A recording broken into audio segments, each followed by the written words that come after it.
तो आज के ग्रामर वीडियो में आपका स्वागत है। वैसे तो वहाँ लिखा हुआ है कि ये 11th के लिए वीडियो है फॉर 11th क्लास ग्रामर, पर ऐसा नहीं है। 11, 12, 10 सभी क्लास के लिए है ये वीडियो। सभी इसे बहुत अच्छे से देख लो। ये जो है इसमें जो दिया है किस प्रकार से फिल इन द ब्लैंक्स आते हैं, और ये सबको आना चाहिए।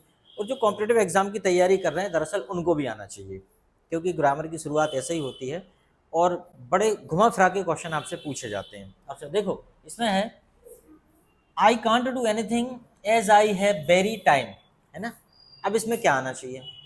अब ये ऐसा मान लो दे दिया आपको परीक्षा में, I can't do anything as I have very time. अब very time, little time, very time, few time है, लिटिल टाइम। पहले तो ये क्लियर करते हैं आएगा क्या। समय एक काउंटेबल यूनिट नहीं है। समय जो है एक क्वांटिटी के रूप में देखा जाता है। समय को नंबर्स में नहीं देखते, ठीक है। तो सबसे बड़ी बात ये जो है फ्यू वो गिनती के लिए आएगा, अंकों के लिए, गिनती के लिए। और ये जो है यहाँ पे लिटिल मात्रा के लिए। तो समय को हम मात्रा में रखते हैं, ठीक है, तो लिटिल आएगा।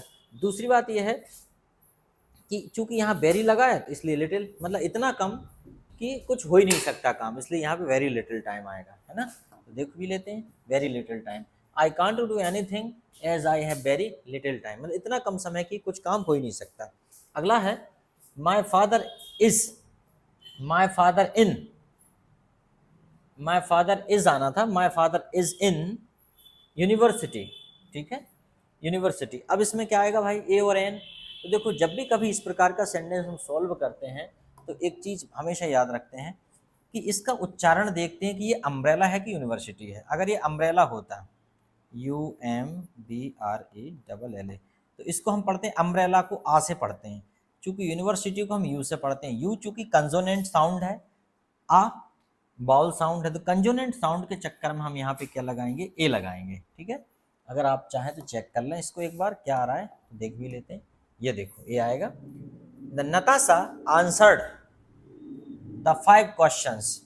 अब इसमें ऑल 5 क्वेश्चंस की ऑल 5 क्वेश्चंस आएगा या बोथ द 5 क्वेश्चंस आएगा।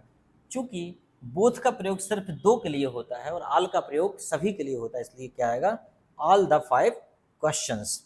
Would you like to have cake.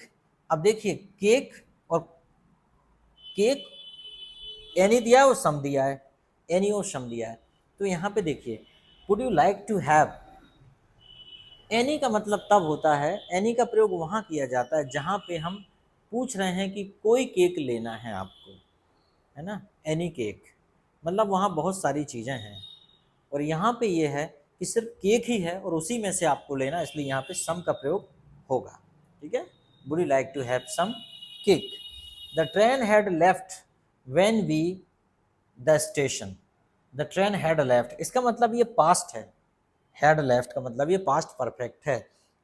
ये पास्ट परफेक्ट है, इसका मतलब ये है कि आंख बंद करके ये अंदाजा लगा लो कि दूसरा सेंटेंस जो भी हो वो वर्ब की सेकंड फॉर्म में ही आना चाहिए। अगर नहीं आया तो गलत है।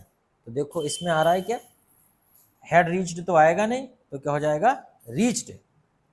समझ में आया हमने क्या बताया, अगर ये थर्ड फॉर्म है तो दूसरा सेकंड फॉर्म में ही आता है। ये चीज़ें बड़े अच्छे से याद कर लो। ये देखो reached, it was raining while B, it was raining while B. अब ये कह रहा है कि प्लेइंग और वर प्लेइंग। तो कुछ समझने वाली चीज़ें ये होती हैं कि बी के साथ डायरेक्ट आईएनजी तो लगेगा नहीं, और चूंकि ये पास्ट है तो पास्ट के साथ पास्ट का तालमेल बैठाएंगे, और पास्ट के साथ पास्ट का तालमेल बैठाएंगे तो वर प्लेइंग होगा।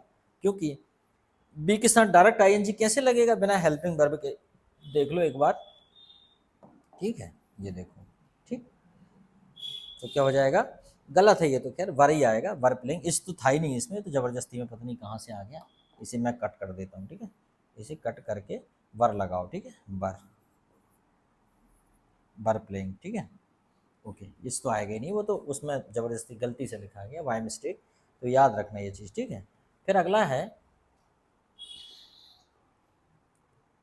अगला है जैसे अगला है she is writing a letter change into passive. She is writing a letter. तो आपने देखा होगा कि जब हम पैसिव चेंज करते हैं तो क्या करते हैं, अ लेटर, हम यहाँ से चेंज करते हैं, a letter is being, being writing का क्या हो जाएगा, रिटर्न, रिटन बाय हर, ऐसे ही करते हैं हम लोग, है ना। A letter is being written by her. They live in this house, change into past simple.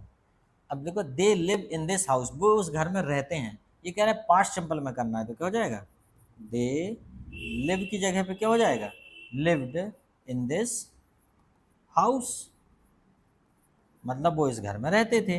अच्छा, ही स्पीक्स ट्रुथ, द जज विल पार्डन हिम, तो क्या हो जाएगा, यूज अनलेस, यूज अनलेस।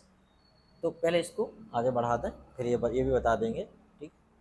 ये देखो, क्योंकि ये पहले से दिया है, letter is being written by her, ठीक है, they live in this house, he speaks truth, the जज विल पार्डन हिम, वह सही बोलता है, ठीक है। इफ ही स्पीक्स ट्रुथ, दरअसल इफ होना था यहाँ पे, if he speaks truth the जज विल पार्डन हिम, तो यहाँ पे हो जाएगा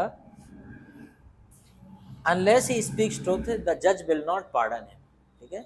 चूंकि ये नेगेटिव है इसलिए हमने नेगेटिव बना लिया कि भले ही वो सच बोले, ही स्पीक्स ट्रुथ, वह सच बोले, जज विल नॉट पार्डन हिम, तो अनलेस का प्रयोग करेंगे, यद्यपि या यदि, अनलेस ही स्पीक ट्रुथ, ठीक है, अनलेस ही स्पीक ट्रुथ, अगर वो सच ना बोले तो जज विल नॉट पार्डन हिम, तो जज उनको पार्डन नहीं करेगा। If he does not speak truth, दरअसल ये ऐसा बनाना था सेंटेंस, थोड़ा सा ये गलत हो गया, ये जो सेंटेंस है ये वाला, ये ऐसा होना था, if he does not speak truth, if he does not speak truth the जज विल नॉट पार्डन हिम, ठीक है, अगर वह सच नहीं बोलते तो जज उनको माफ नहीं करेगा, तो ये हो जाएगा unless he speaks truth the जज विल नॉट पार्डन हिम, ठीक है। चलो, जज विल नॉट पार्डन हिम, ठीक है। Vivekananda was great saint for modern India, ठीक है। अब ये क्या कर रहे हैं, विवेकानंद वाज ग्रेट संत ऑफ मॉडर्न इंडिया,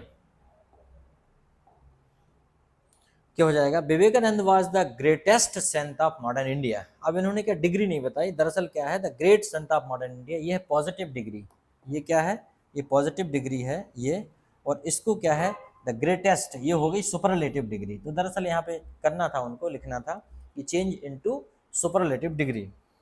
तो अगला है, I want it, I became a doctor, I want it, I became a doctor, use finite clause. अब देखो जरा, आप ये भी समझ लो क्या चीज़ है, ठीक है। तो I want to become a doctor, I wanted मैं चाहता हूँ, आई बिकम ए डॉक्टर, तो क्या हो जाएगा, इकट्ठा हो जाएगा, I want to become a doctor, ठीक है, समझ में आया। इस प्रकार से ये थोड़ी मोड़ी ग्रामर आप सीख लीजिए।